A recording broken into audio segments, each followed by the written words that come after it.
Welcome to our YouTube channel where we bring you heartwarming bedtime stories to help you relax and drift off into a peaceful slumber.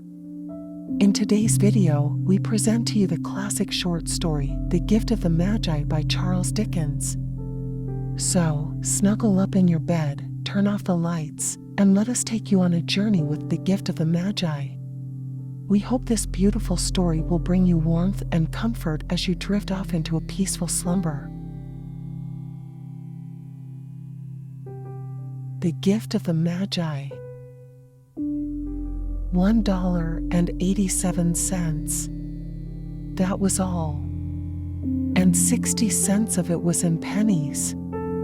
Pennies saved 1 and 2 at a time by bulldozing the grocer and the vegetable man and the butcher until one's cheeks burned with the silent imputation of parsimony that such close dealing implied. 3 times Della counted it.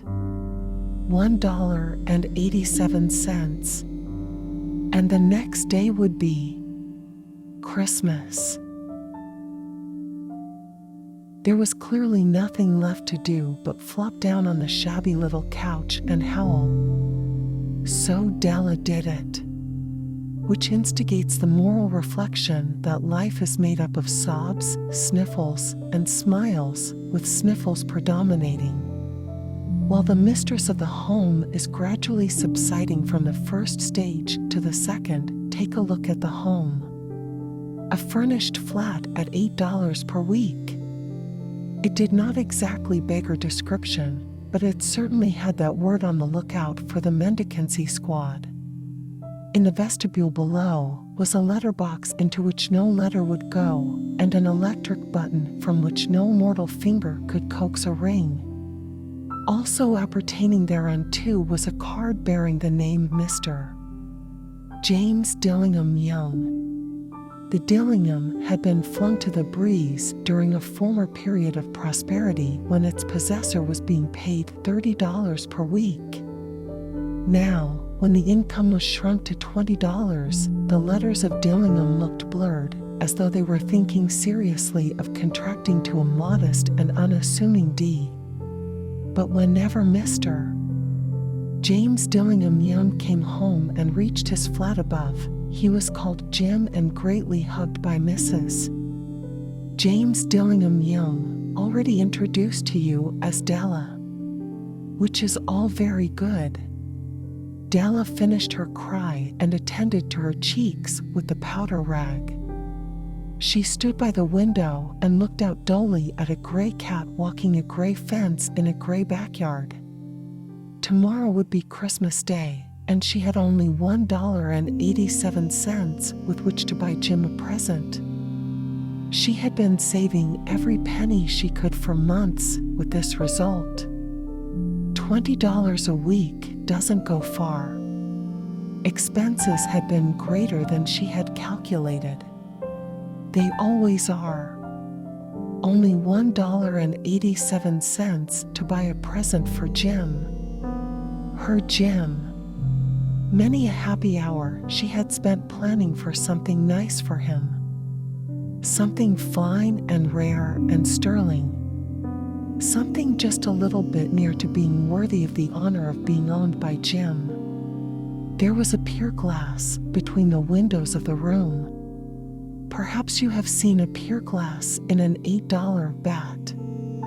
A very thin and very agile person may, by observing his reflection in a rapid sequence of longitudinal strips, obtain a fairly accurate conception of his looks. Della, being slender, had mastered the art. Suddenly, she whirled from the window and stood before the glass. Her eyes were shining brilliantly, but her face had lost its color within 20 seconds. Rapidly, she pulled down her hair and let it fall to its full length. Now, there were 2 possessions of the James Dillingham Youngs in which they both took a mighty pride. One was Jim's gold watch that had been his father's and his grandfather's. The other was Della's hair. Had the Queen of Sheba lived in the flat across the air shaft, Della would have let her hair hang out of the window someday to dry just to depreciate Her Majesty's jewels and gifts. Had King Solomon been the janitor, with all his treasures piled up in the basement, Jim would have pulled out his watch every time he passed, just to see him pluck at his beard from envy. So now Della's beautiful hair fell about her, rippling and shining like a cascade of brown waters. It reached below her knee and made itself almost a garment for her. And then she did it up again nervously and quickly. Once she faltered for a minute and stood still while a tear or two splashed on the worn red carpet. On went her old brown jacket, on went her old brown hat. With a whirl of skirts and with the brilliant sparkle still in her eyes, she cluttered out of the door and down the stairs to the street, where she stopped. The sign read, Madame Sofronie. Hair goods of all kinds. 1/8 up Della ran and collected herself, panting. Madam, large, too white, chilly, hardly looked the Sofronie. Will you buy my hair? Asked Della. I buy hair, said Madam. Take your hat off and let's have a sight at the looks of it. Down rippled the brown cascade. $20, said Madam, lifting the mass with a practiced hand. Give it to me quick, said Della. Oh, and the next 2 hours tripped by on rosy wings. Forget the hashed metaphor. She was ransacking the stores for Jim's present. She found it at last. It surely had been made for Jim and no one else. There was no other like it in any of the stores, and she had turned all of them inside out. It was a platinum fob chain, simple and chaste in design, properly proclaiming its value by substance alone, and not by meretricious ornamentation as all good things should do. It was even worthy of the watch. As soon as she saw it, she knew that it must be Jim's. It was like him. Quietness and value. The description applied to both. $21 they took from her for it, and she hurried home with the 78 cents. With that chain on his watch, Jim might be properly anxious about the time in any company. Grand as the watch was, he sometimes looked at it on the sly on account of the old leather strap that he used in place of a chain. When Della reached home, her intoxication gave way a little to prudence and reason. She got out her curling irons and lighted the gas and went to work repairing the ravages made by generosity added to love, which is always a tremendous task, dear friends, a mammoth task. Within 40 minutes, her head was covered with tiny, close-lying curls that made her look wonderfully like a truant schoolboy. She looked at her reflection in the mirror long, carefully, and critically. If Jim doesn't kill me, she said to herself, before he takes a second look at me, he'll say I look like a Coney Island chorus girl. But what could I do? Oh, what could I do with $1.87? At 7 o'clock, the coffee was made and the frying pan was on the back of the stove hot and ready to cook the chops. Jim was never late. Della doubled the fob chain in her hand and sat on the corner of the table near the door that he always entered. Then she heard his step on the stairway down on the first flight, and she turned white for just a moment.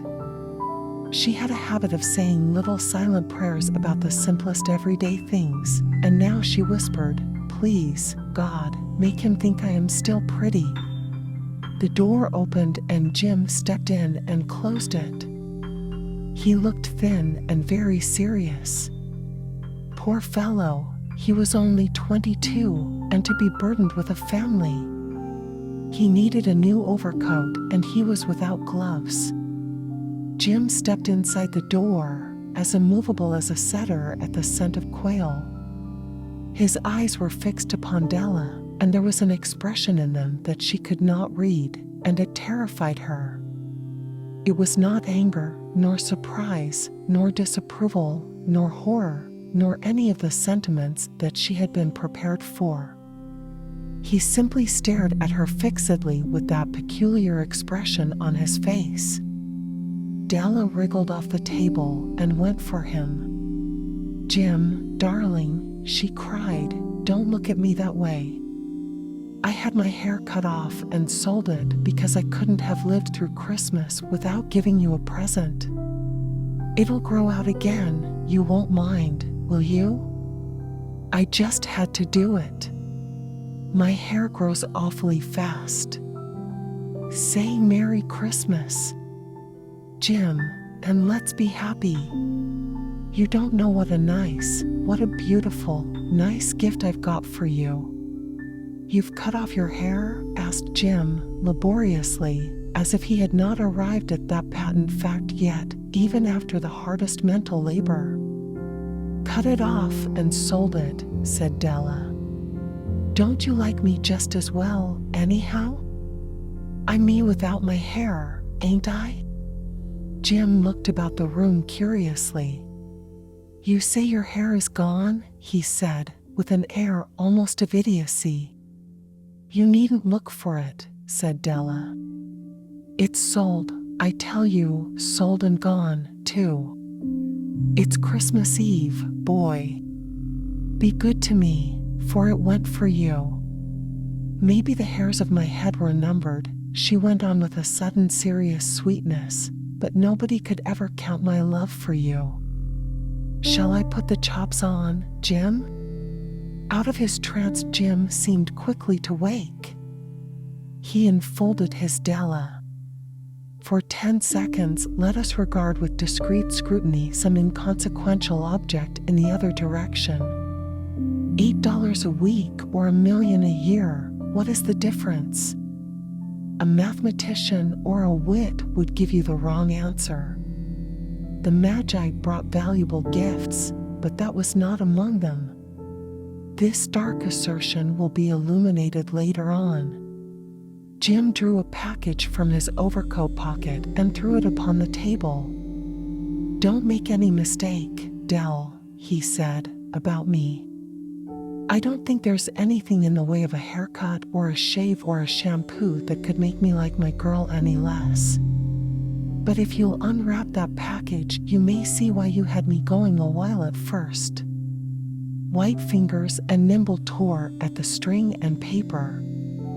And then an ecstatic scream of joy, and then, alas, a quick feminine change to hysterical tears and wails, necessitating the immediate employment of all the comforting powers of the lord of the flat. For there lay the combs, the set of combs, side and back, that Della had worshipped for long in a Broadway window. Beautiful combs, pure tortoise shell, with jeweled rims, just the shade to wear in the beautiful vanished hair.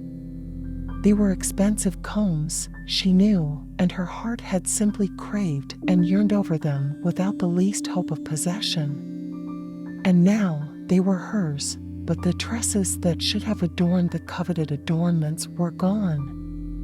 But she hugged them to her bosom, and at length she was able to look up with dim eyes and a smile and say, "My hair grows so fast, Jim."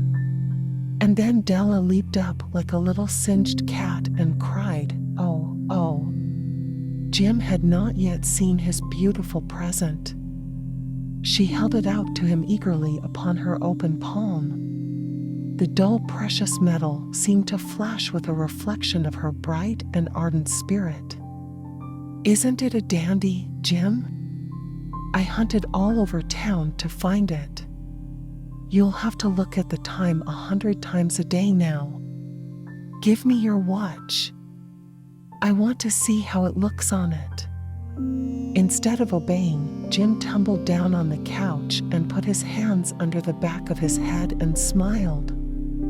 "Dell," said he, "let's put our Christmas presents away and keep them a while. They're too nice to use just at present. I sold the watch to get the money to buy your combs. And now suppose you put the chops on. The Magi, as you know, were wise men, wonderfully wise men, who brought gifts to the babe in the manger. They invented the art of giving Christmas presents. Being wise, their gifts were no doubt wise ones, possibly bearing the privilege of exchange in case of duplication. And here I have lamely related to you the uneventful chronicle of two foolish children in a flat who most unwisely sacrificed for each other the greatest treasures of their house. But in a last word to the wise of these days, let it be said that of all who give gifts, these two were the wisest. Of all who give and receive gifts, such as they are wisest. Everywhere they are wisest. They are the Magi.